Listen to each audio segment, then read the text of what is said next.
Here we go, guys. The Premier League season 2021-2022 starts officially tomorrow. Brentford versus Arsenal, but we're not here for that. We are here for Sunday's game. Newcastle United versus West Ham. Hi guys, my name is Jason and welcome to the Keeping It Toon YouTube channel.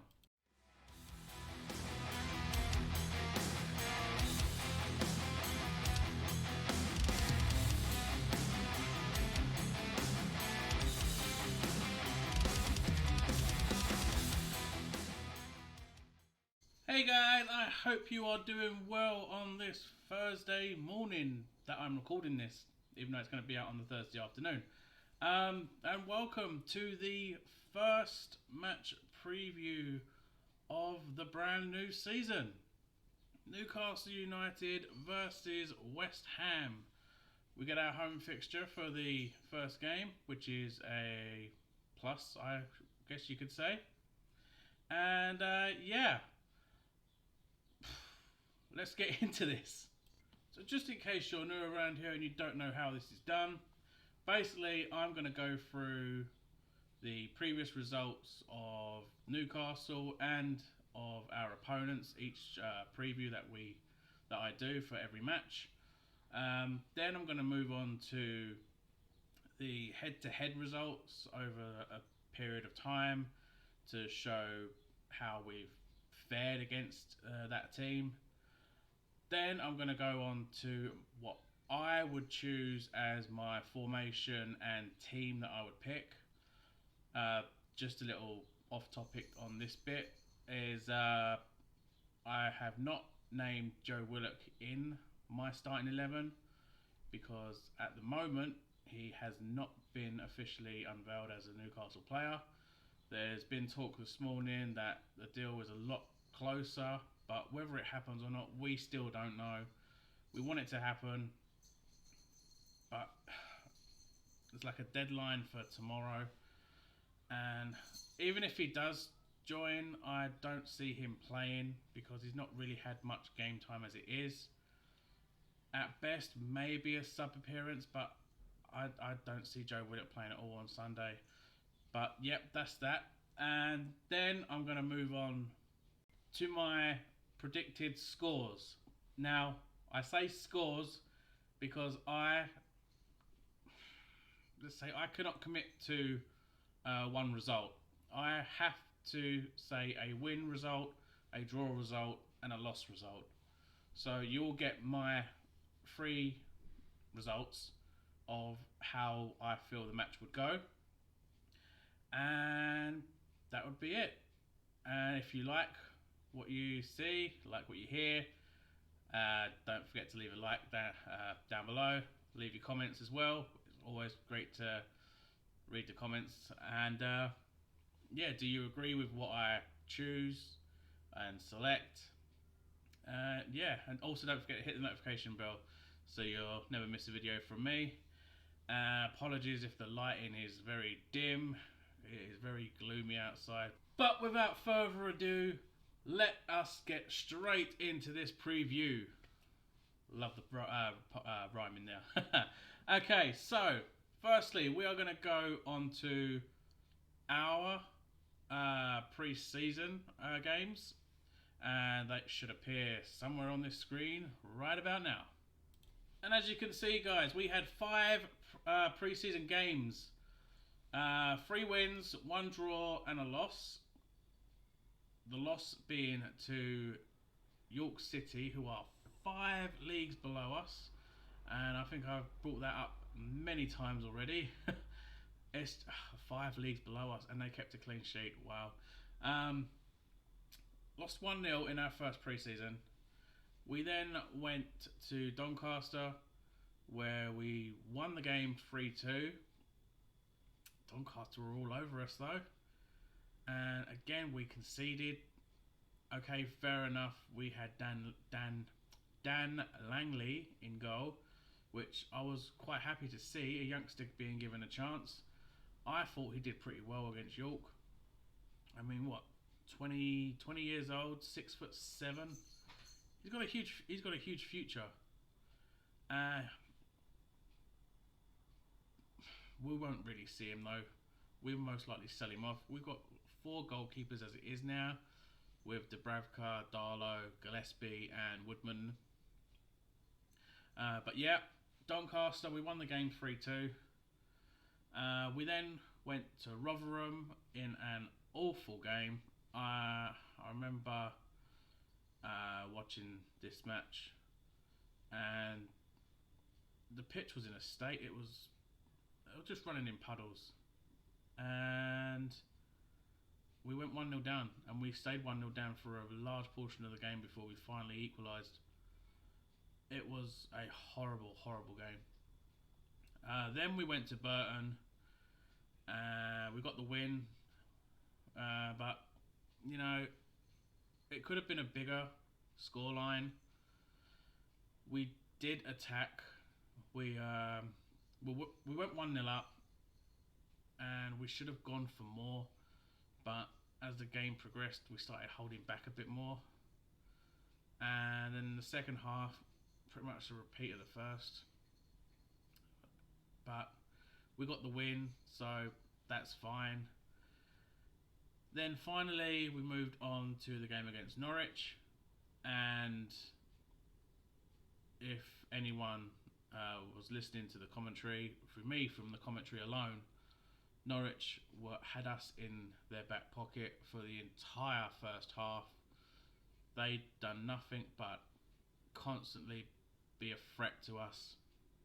And it wasn't looking good. It was not looking good. And we wasn't hopeful for that second half. But in the second half, something was done. Whether Steve Bruce was left out of the changing room and Graham Jones had a talk, we don't know. But we came out of that second half and we got 3 goals. Dwight Gale got 2 of those goals. And I must say, both of those goals were pretty good. His first one was really well taken. Really well taken. And what I've also forgotten there is that we did have a behind closed doors game against Burnley, who are also our opponents in the second round of the Carabao Cup. And we lost that game 1-0 as well. So we had 6 pre-season friendlies there. So that works out, 2 losses, a draw, and 3 wins. How would you rate that? Me personally, yes, I get everyone saying that it's only pre-season. It's a chance for everyone to get fit and ready for when the main season starts. Yes, I do agree with that, but also I feel that we named a strong side against York, for instance, or we named a strong side for all those matches, and 2 of those were Premier League sides. We lost to Burnley and we beat Norwich. But against York, yes, pre-season, yes, working on fitness, but you'd expect with the big players, or big name players if you want to call them that, we should be beating York. But whatever, that's happened. It's in the past, forget about it. We've had many bad results in the past. Leyton Orient, Middlesbrough, the list goes on. So yeah, now we're up against West Ham. But before we come on to that, let's go look at West Ham's pre-season. Right, so these are what West Ham went through in pre-season. They had 7 games. So they had one more than us. They had a 2-2 draw with Dundee. They defeated Northampton Town 2-1. Leyton Orient was a 0-0 draw. They went to Reading and won that game 3-0. They also went to John Sinclair's Celtic and demolished them 6-2. They had their Premier League fixture there. Well, friendly fixture against Brentford and won that 1-0. And finally, they took on Atalanta and won that game 2-0. So that's 2 draws and 5 wins. It's fair to say that West Ham had a much better pre-season than us. They faced bigger teams as well. I don't think we didn't face anyone outside of England. West Ham managed to do that by facing 2 Scottish teams and an Italian team. So, based on the pre-seasons, West Ham have got this game in the bag. But, and I say but, we'll move on to our head-to-heads. And to be honest, when I saw the head-to-heads, I was shocked. I was shocked, and here they are. Look at all these. Look at all these. Since I've gone as far back as the 17th of December 2005, and as you can see, there are not a lot of L's. There are not a lot of L's at all. There is, 6 L's in that list right there. Last time we lost to West Ham was on the 2nd of March 2019, and that was a 2-0 defeat.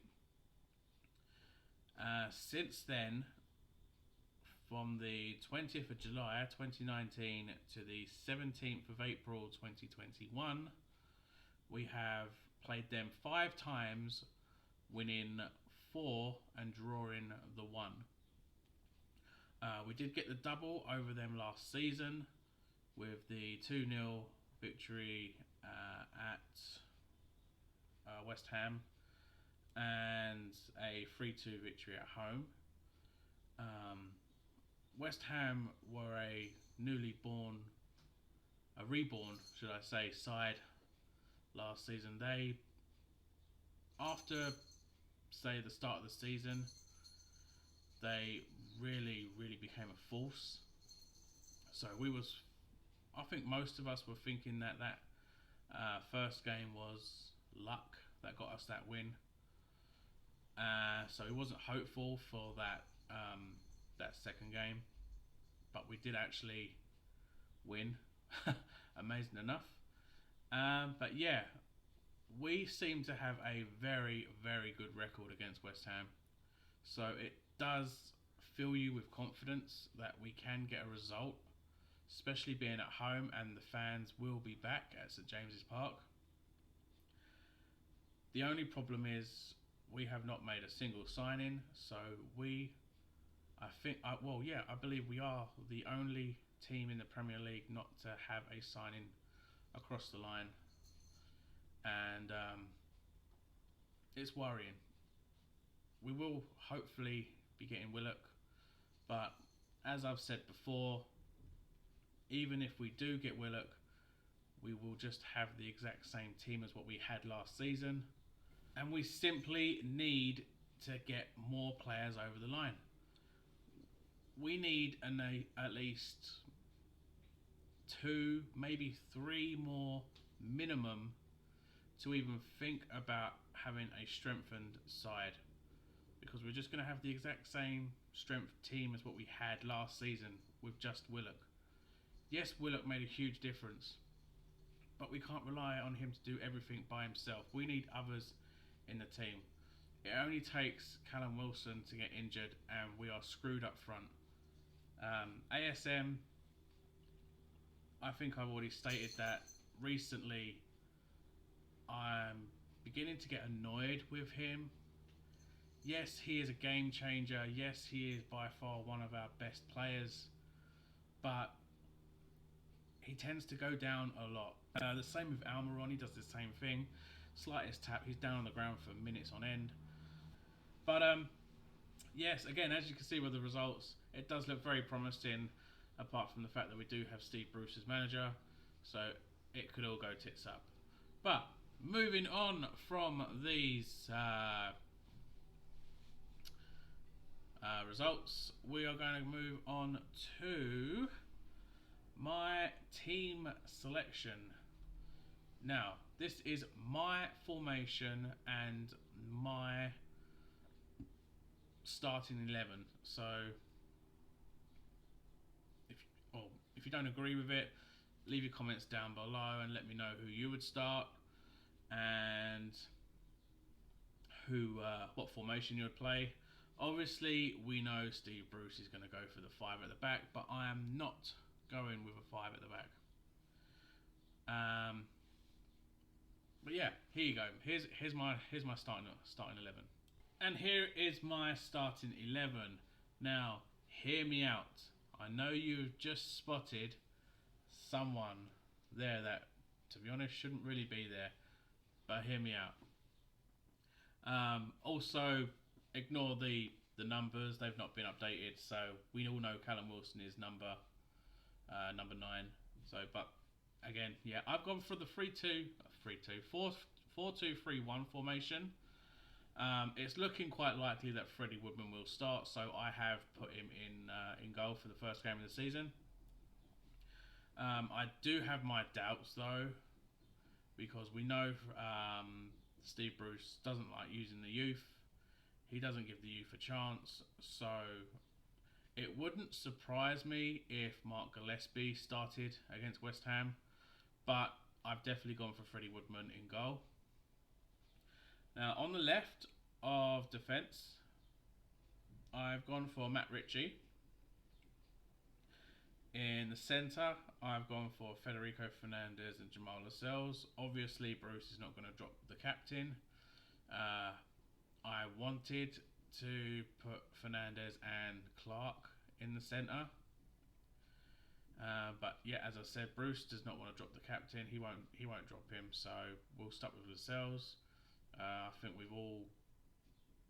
most of us, a large percentage of us, would rather see someone else take the captain's armband, because Lascelles is not the player he used to be.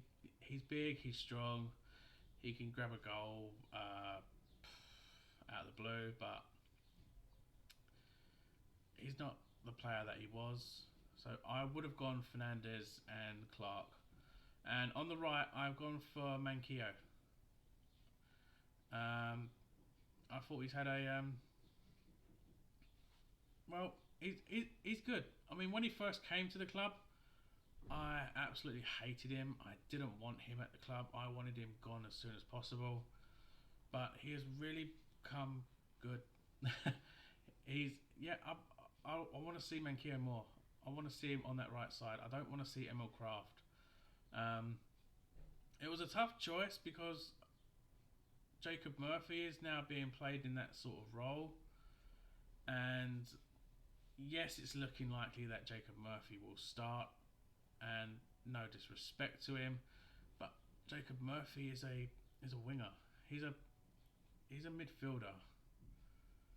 He shouldn't be played at the back. You're going to get more out of him if you're playing him much further forward.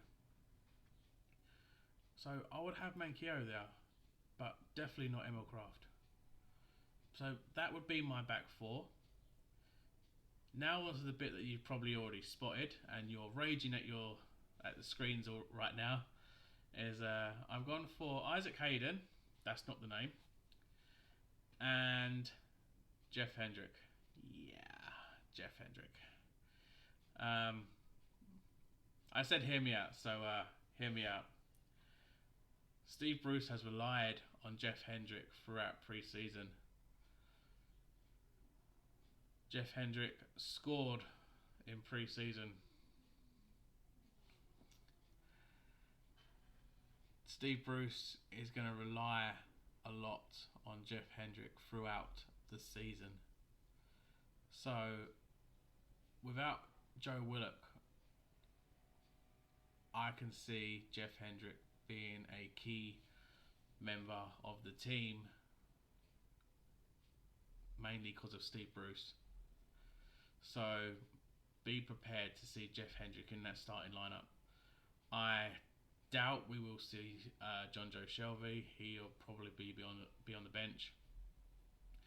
But yeah, I put Jeff Hendrick in there because based on pre-season, he has relied a lot on Jeff Hendrick, and especially playing him as a freaking number 9 as well. That really, really got on my nerves there. Even worse is that as he was played as a number 9, he scored, so I'm hoping he's not a backup striker. But yeah, we'll leave that there, okay? I know no one's really going to pick Hendrick, so obviously down in the comments put who you'd put in replace, but don't put Willock, because Willock will not be starting. He's only had, I can't remember how long he's had, but he's not really had a full 90 minutes throughout pre-season, I think it was. So we can say I think we can safely say he will not be playing against West Ham. Should he sign? Maybe a bench, but he will not be in the starting lineup. So who else would you choose to go there? Longstaff, one of the Longstaffs, Shelby. Who knows? Leave your comments down below. It'd be interesting. Or would you agree that Hendrick would be a main feature for the in the team after being used so much in pre-season? Oh God, I hope not. But moving on to the attacking front, shall we say? I do believe we will be starting Ryan Fraser. We've seen a fair amount of him through pre-season now, so hopefully we're going to get a better season out of him. Hopefully, I really do hope. Last season, I want to really forget about Ryan Fraser. So I really want to see a lot from him this season. I want to see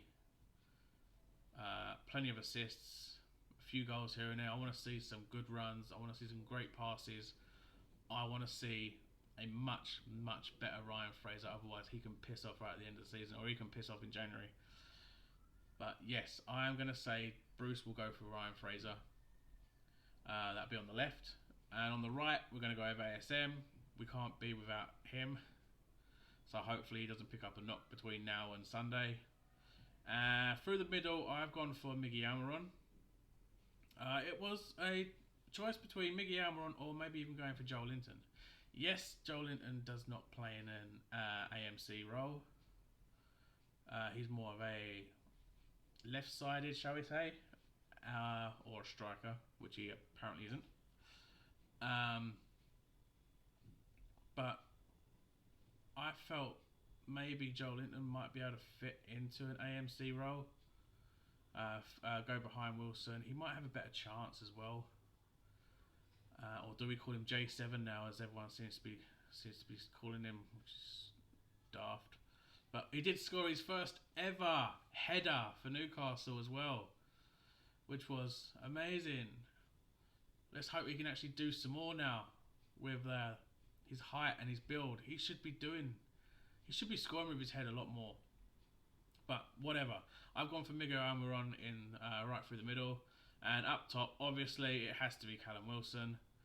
And that is my starting 11. Do you agree with the formation? Do you agree with the lineup? Let me know down below, guys. Let me know your formation. Let me know your team selection. Would it be the same? Or would it be completely different? Be interesting to see that. And if you saw my last video, you will know that I am about to get taken over by a spirit. By a spirit that is going to predict the scores. So over to the predictor.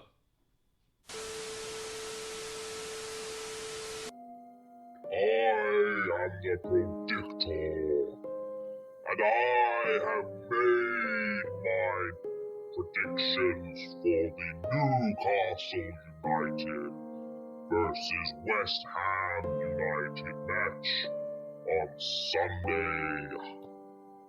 For a Newcastle United win, I have gone for 1-0. For a Newcastle United United draw. I have chosen 1-1. And finally, for a Newcastle United defeat, I have chosen 2-1. I, Predictor, have spoken. Fear me. Jesus Christ, Predictor. Okay, calm down. Well, yeah. There you have it. If you didn't get the predictions, that was a 1-0 win, or it could be a 1-1 draw. And finally, if we were to lose, it would be a 2-1 defeat. So, yeah, I'm quite scared now. Guys, what do you think of the scores? Do you think that we'll win, draw, defeat? What do you think the scoreline is going to be? Leave your comments also down below. And that's going to be it for today's video. Again, please leave a thumbs up if you've liked what you've seen, or consider subscribing if you're new around here. It means a lot. I'm trying to boost those numbers up. And hit that notification bell if you are subscribed, so you will never miss a video from me in the future. And yeah, what else can I say? Let's hope for a positive start on Sunday with a nice 3 points. Let's hope we can get those 3 points. Atmosphere wise, how do you reckon it's going to be? Do you think it's going to be toxic? Do you think it's going to be joyful? There is a planned protest. Whether it goes ahead or not, we don't know. If we go 1-0 down, I think the place is going to be very toxic. So it would be interesting to see that. But other than that, guys, again, leave your comments down below how you think the atmosphere is going to be at St James's Park. And until next time, take care. My name's Jason. See you later.